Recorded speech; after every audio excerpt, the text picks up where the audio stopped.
Did you know your muscles can help you fight depression? Stick around, and we'll reveal the groundbreaking science of hope molecules that your body produces during exercise. A research paper published in the Journal of Physical Therapy in 2016 referred to a study conducted with mice, which showed how chronic stress, capable of causing depression, led the rodents to experience a loss of hope.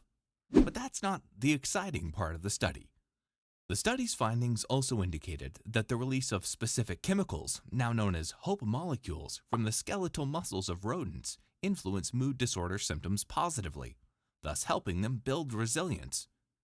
Football is undoubtedly a sport that requires strength, skill, and determination, but it's crucial to acknowledge the significant role of mental well-being in shaping the destinies of these athletes. The pressure to perform, the burden of expectations, and the relentless pursuit of perfection can profoundly impact the minds of even the most exceptional players.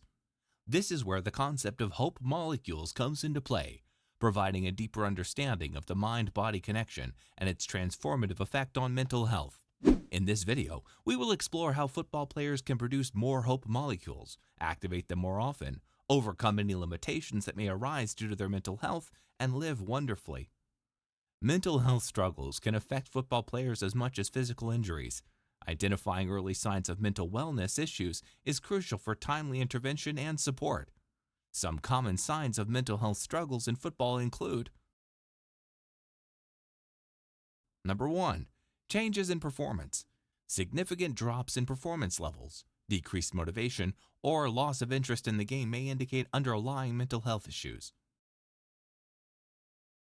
Number 2. Mood swings. Frequent and extreme mood swings indicate sadness, irritability, or anxiety may signal emotional distress. Number 3. Withdrawal and isolation. Players who withdraw from social interactions with teammates or friends and display isolation tendencies might be experiencing mental health challenges. Number 4. Changes in behavior. Noticeable alterations in behavior such as increased aggression, risky behavior, or substance misuse may point to underlying mental health struggles.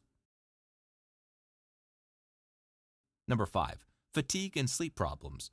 Persistent fatigue, sleep disturbances, or changes in sleeping patterns can be linked to mental health issues. Number 6. Difficulty concentrating. Trouble focusing, making decisions, or processing information can be signs of psychological distress. Early intervention is vital for addressing mental wellness issues in football players and preventing long-term potential consequences. Seeking help and support from mental health professionals can provide players the necessary tools to cope with stress and enhance overall well-being.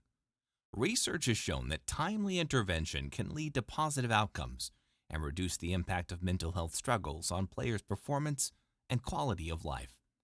While studies emphasize the role of mental health professionals, sports psychologists, and team medical staff in recognizing early signs of mental health issues and providing appropriate interventions, the recent discovery of happy molecules and how it affects the moods of players have unlocked a new and better way for football players to begin to enjoy better mental health.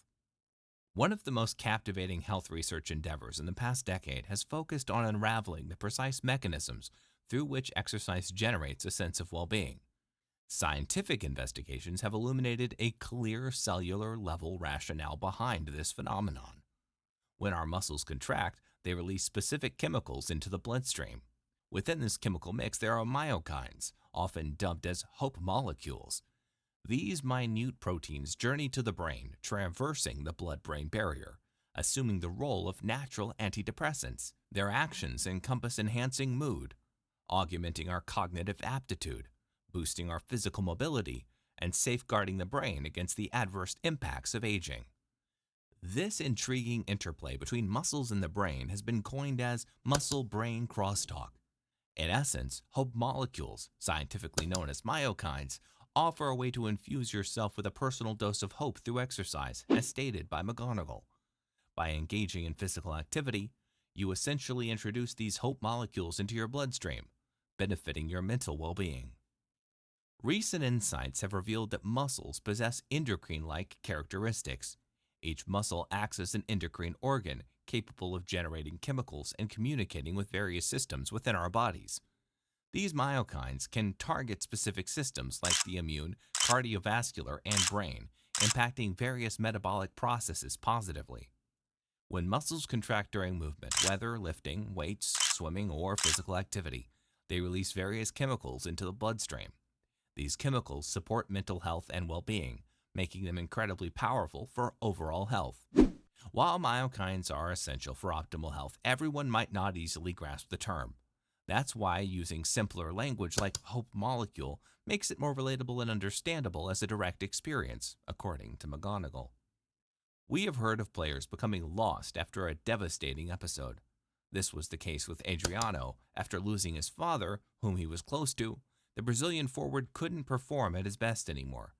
He sought help from alcohol, which only worsened the matter for him. One player who hasn't had it so beautifully is Lingard. The England winger faced significant mental struggles during his prolonged period without football at Old Trafford. He admitted to resorting to drinking at night, which was out of character for him. Speaking to the Daily Mail, he revealed that he was bottling up many emotions and pain, and drinking became a coping mechanism. Both his parents had never been heavy drinkers, making his reliance on alcohol even more surprising. However, when he finally opened up to his family and started sharing his feelings, it made a significant difference. He credits his family for helping him through this difficult time. The lack of football had a severe impact on his confidence, even though he maintained a happy and carefree demeanor on the training ground. Internally, he felt like he was wearing a mask, hiding his true emotions behind that smile. Opening up and talking about his struggles was a crucial step in regaining his mental well-being. A recent study in the Journal of Mental Health shows that playing football is a good way to improve mental health. Among the other benefits reported, some players found improved social connections through football, which had been challenging for them previously. Football played a crucial role in creating a shared interest for both players and coaches, fostering a bond among them. During the game, players engaged in discussions about on-field events, acting as a natural icebreaker. This communication and camaraderie built confidence in interacting with new people. Being a part of a team and sharing the pitch and the spirit of the game proved to be a powerful element. It helped normalize their feelings and emotions, enabling them to form meaningful connections with one another as individuals and as integral team members. Football acted as a unifying force, bringing them together in a supportive environment where they felt understood and accepted. And this isn't limited solely to football players. A recent study published in the British Journal of Sport Medicine demonstrates that exercise serves as an effective treatment for individuals undergoing suffering. As a result, healthcare practitioners are now prescribing social remedies, including spending more time outdoors, engaging in daily walks, and transitioning from a purely medical approach to a personalized one that integrates physical activity, community involvement, and medical interventions as necessary. The World Health Organization, the WHO, and the National Institute for Health and Excellence, NICE, guidelines have endorsed exercise as a supplementary treatment for depression. These recommendations are founded on findings from various meta-analyses that have delved into the antidepressant impact of exercise on individuals with depression. Nevertheless, while certain metadata analyses have reported substantial effects, others have revealed moderate, weak, or negligible effects of exercise. Overall, the body of evidence about the influence of exercise on major depressive disorder and its associated symptoms indicates moderate to substantial positive effects on alleviating depressive symptoms. The connections between physical activity and mental well-being hold especially true for children and young individuals. A comprehensive study conducted in Norway revealed that adolescents engaged in physical activities, especially team sports, exhibited elevated levels of self-esteem and overall life satisfaction. The trend was particularly noticeable among senior high school girls. Similar patterns emerged among university students, highlighting a distinct correlation between lack of physical activity and adverse mental health outcomes, including self-harm and suicidal tendencies.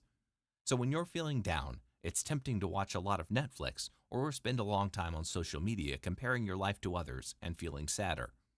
This happens a lot with teenagers. But what can really help, according to studies, and how our bodies work, is to get active, like joining a team, taking a nice long walk, or finding a gym or yoga class where you can meet others. Afterward, you're likely to feel more positive and hopeful.